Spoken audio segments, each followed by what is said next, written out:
Ladies and gentlemen, let me begin by telling you something that may surprise you. Hardships aren't punishments, they're platforms for growth.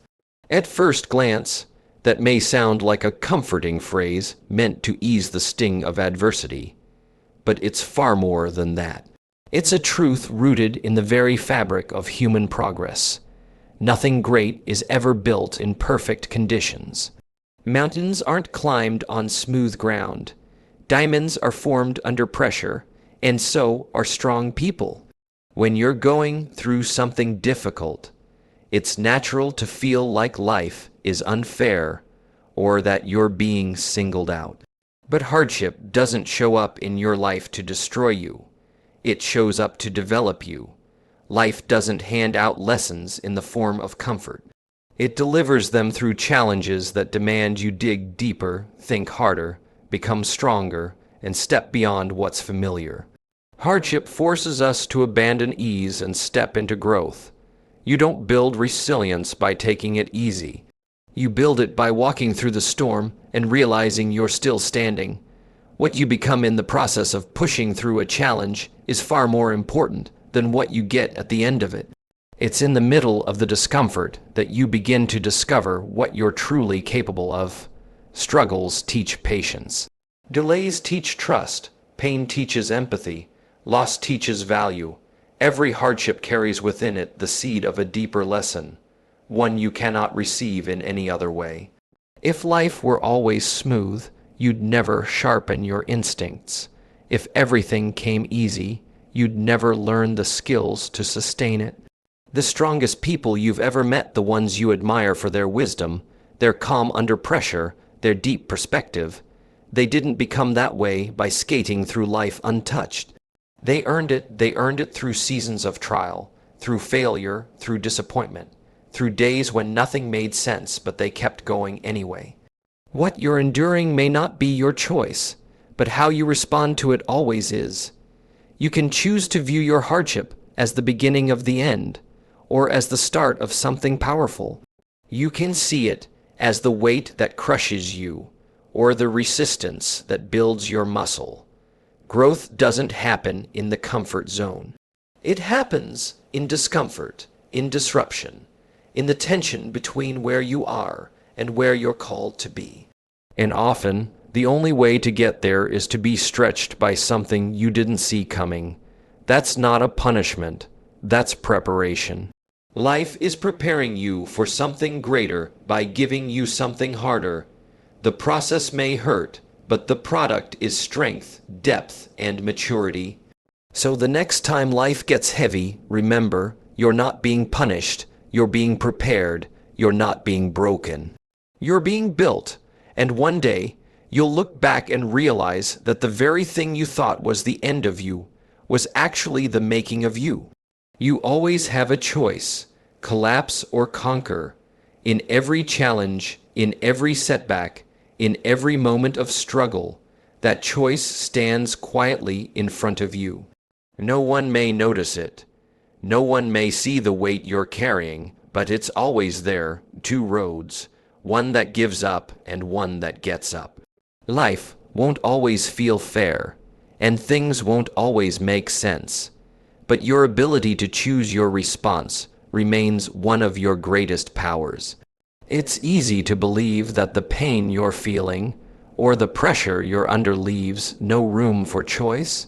It may feel like you're being pushed into a corner, like the situation is deciding your outcome for you. But the truth is, your decision is the one factor that always remains in your control. You can choose to let circumstances define your identity, or you can choose to define yourself in spite of them.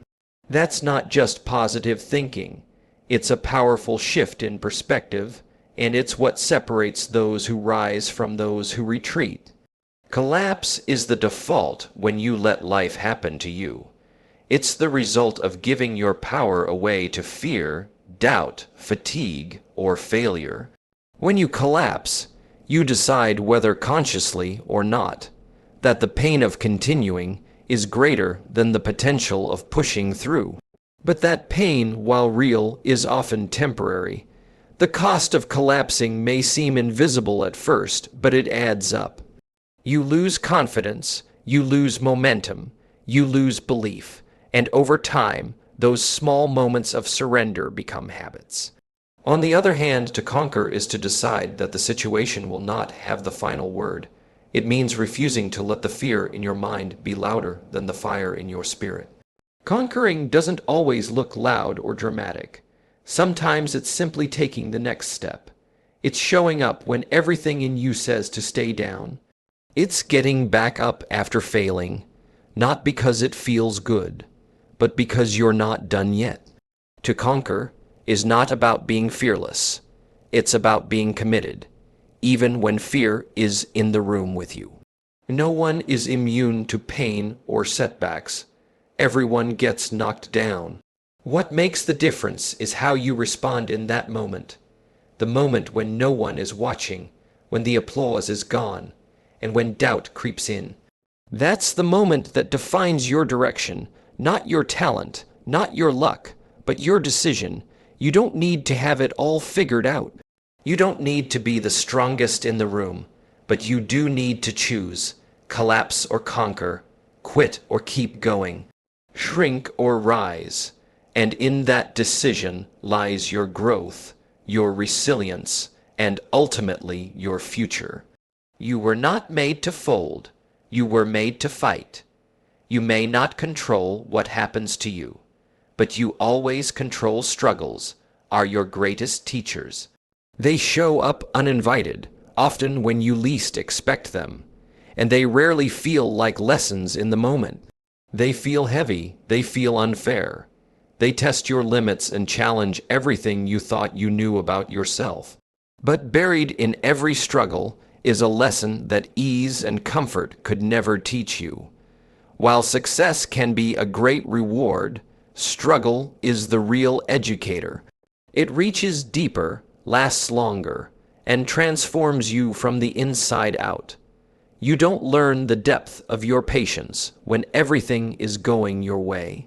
You discover it in the waiting, in the unanswered prayers, in the slow seasons where nothing seems to be moving. You don't learn strength when life is light and easy. You learn it in the battles that nearly break you, when your only option is to stand back up and try again. Struggles are demanding instructors. They don't hand out wisdom easily. They make you earn it. And that's why the growth that comes from struggle is so powerful. It's paid for with your effort, your pain, your persistence. There's something honest about struggle. It strips away the distractions. It reveals who you are and what you truly believe. When you're in the middle of a hard season, you see what matters most. You learn what you're made of. And often, you learn that you're capable of far more than you gave yourself credit for. You grow in ways that easy days could never stretch you.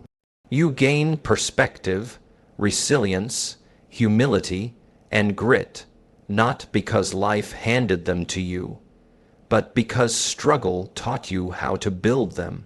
It's easy to want the shortcut, the painless path, the quick breakthrough. But without the struggle, you miss the most important part of the journey, the shaping of your character. The truth is, struggle builds something success alone never could. It teaches empathy because you've known what it feels like to be low. It teaches discipline because you've learned to keep going even when it hurt. It teaches focus because pain has a way of clarifying what really matters. And it teaches appreciation because when you finally rise, you understand the value of the climb. Most of the people who have impacted the world in meaningful ways didn't get there without struggle. They failed, they doubted, they faced rejection, loss, fear, and fatigue. But they learned, they listened to the struggle. They let it refine them rather than define them. The same can be true for you. Every obstacle you face carries a lesson you can't find in a book. Every disappointment teaches you something about endurance, about character, about trust. Struggles won't always feel like blessings, and they aren't always fair. But they are rich with instruction, and the wisdom you earn through them becomes part of you forever. So when you find yourself in the middle of something hard, remember, this is your teacher. Pay attention. Learn everything you can, because one day the very struggle that tested you will be the reason you're stronger, wiser, and ready for what's next. Say try me instead of why me. That small shift in language reveals a massive shift in mindset. One phrase is a cry of helplessness. The other is a declaration of strength. Why me comes from a place of feeling targeted, singled out, or overwhelmed. It's the voice that shows up when things don't go as planned, when pain shows up unexpectedly, or when you feel like you've had enough. But try me is different. Try me doesn't mean you enjoy the hardship. It means you refuse to be defined by it. It means you're stepping up, not backing down. When you say, why me, you're positioning yourself as the victim of your circumstances. You're handing over your power to the situation and allowing external forces to dictate how you feel, what you believe, and whether or not you move forward. That's a dangerous place to live because it keeps you stuck. It keeps you small, and over time, the habit of questioning your struggle becomes an excuse not to face it. But when you say try me, you flip the script. You stop asking why something is happening to you and start asking what it's trying to bring out of you. Try me is the mindset of a fighter. It says, I may be tired, but I'm not done. It's a way of facing difficulty head on instead of curling up in defeat. It's not about arrogance or pretending you're invincible. It's about tapping into your inner strength, even when fear, frustration, or fatigue try to bury it. Saying, try me, means you're choosing to trust in your ability to rise, even if you haven't done it yet. It means believing that growth is possible, even if the path is hard and the pain is real. Adversity doesn't care who you are. It shows up for everyone, but your attitude toward adversity, that's what sets you apart. When you look hardship in the eye and say, try me, you're not denying the challenge. You're daring it to do its worst because you know you've got more in you than it may seem. You're telling life that you're not looking for a way out, you're looking for a way through. And that level of resilience builds something no comfort zone ever could. You become dangerous to defeat when you stop questioning your struggle and start rising to meet it. You become the person who doesn't break under pressure but is sharpened by it. You become the person who's been through fire and came out forged, not burned. That kind of mindset is rare, but it's available to anyone willing to shift from fear to fight, from retreat to rise. So the next time life comes at you hard, don't shrink into the shadows with a whisper of why me. Stand tall, breathe deep, stare the struggle down, and speak with strength, try me. Because you were never meant to fold. You were meant to rise. Discipline is more powerful than motivation. Motivation is loud, exciting, and emotional. It's that spark that lights the fire, but the spark doesn't last. It fades when you're tired, when the results don't show up quickly, or when life throws you off track. That's where most people stop when motivation runs out. But discipline is different. Discipline is quiet, consistent, and steady. It doesn't rely on how you feel. It shows up no matter what. That's what makes it so powerful. Discipline keeps you moving when motivation walks away.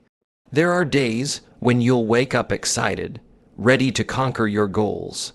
On those days, motivation helps. It's like the wind at your back. But you won't feel that every day.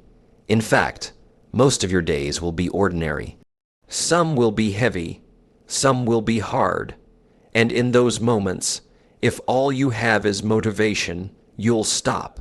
Because motivation depends on emotion, discipline depends on decision. Motivation asks, do I feel like it? Discipline says, it's not about feelings, it's about commitment. People who build extraordinary lives don't get there by staying inspired all the time. They get there by being disciplined in the dark. They train when no one's watching. They work when they're tired. They keep promises to themselves even when no one else would notice if they quit. Discipline creates momentum, and momentum creates results. Motivation may give you a push, but discipline builds your path brick by brick. It's not glamorous, and sometimes it's boring, but it's what turns small habits into big wins. Every goal you've ever dreamed about, whether it's a healthier body, a stronger mindset, or a better life, depends on the simple decision to act daily, not just occasionally. Discipline doesn't ask for intensity, it asks for consistency. It's doing the thing again and again and again. That repetition shapes your character. It builds mental toughness. It teaches you that you don't have to wait for the perfect moment to act. You just have to act. We admire people who perform at high levels, athletes, creators, leaders, and often assume they must be incredibly motivated. But what really separates them is their discipline. They show up whether they feel like it or not. They don't let temporary feelings dictate permanent decisions. They've trained themselves to follow through, and that follow through is what leads to mastery. Discipline is the bridge between dreams and results. It's the grind behind the growth, the effort behind the achievement, the habit behind the success. When you choose discipline, you take control. You stop waiting for energy or inspiration to decide your direction. You become the kind of person who doesn't just start strong, you finish strong. And that's a rare and powerful thing, because in the end, it's not the most motivated who win. It's the most disciplined, the ones who keep showing up long after the mood has left the room. You can't control everything, but you can always control your response. That truth can either frustrate you or empower you, depending on how you choose to see it. Life will throw things at you that you never asked for and never expected. There will be circumstances outside your control, delays, disappointments, losses, setbacks, and situations that don't make sense. You can't always change what happens, but you always get to decide how you show up in response to it. And that decision is more powerful than most people realize. So much energy is wasted trying to control what can't be controlled, other people's opinions, the timing of opportunities, the past, the weather, the market, the mistakes. But none of those things bend to your will. What does? Your attitude, your choices, your reaction, your discipline, your character.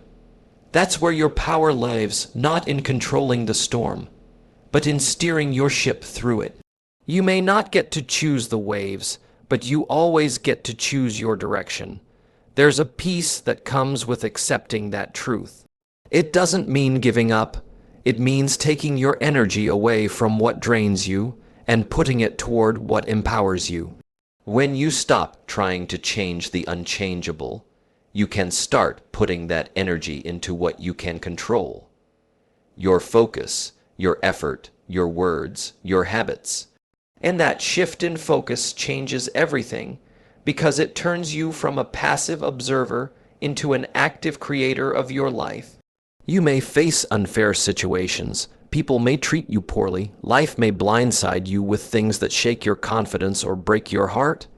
But in every one of those moments, you still have a choice. You can let it make you bitter or better. You can let it shut you down or shape you into someone stronger. You can respond with anger or with patience, with fear or with faith, with defeat or with determination. The people who rise above difficult circumstances aren't always the ones who had the easiest path. More often, they're the ones who decided not to let the difficulty define them. They took control of what they could, how they thought, how they acted, how they treated others, and how they stayed grounded in the storm.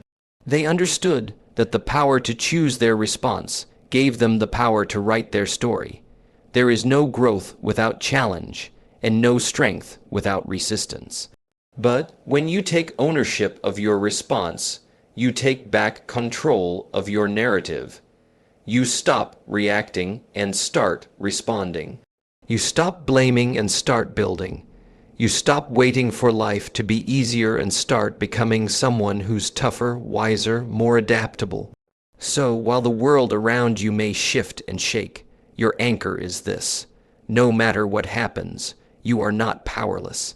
You always have a choice, and your response, your mindset, your actions, your integrity is what will ultimately shape your life more than any circumstance ever could.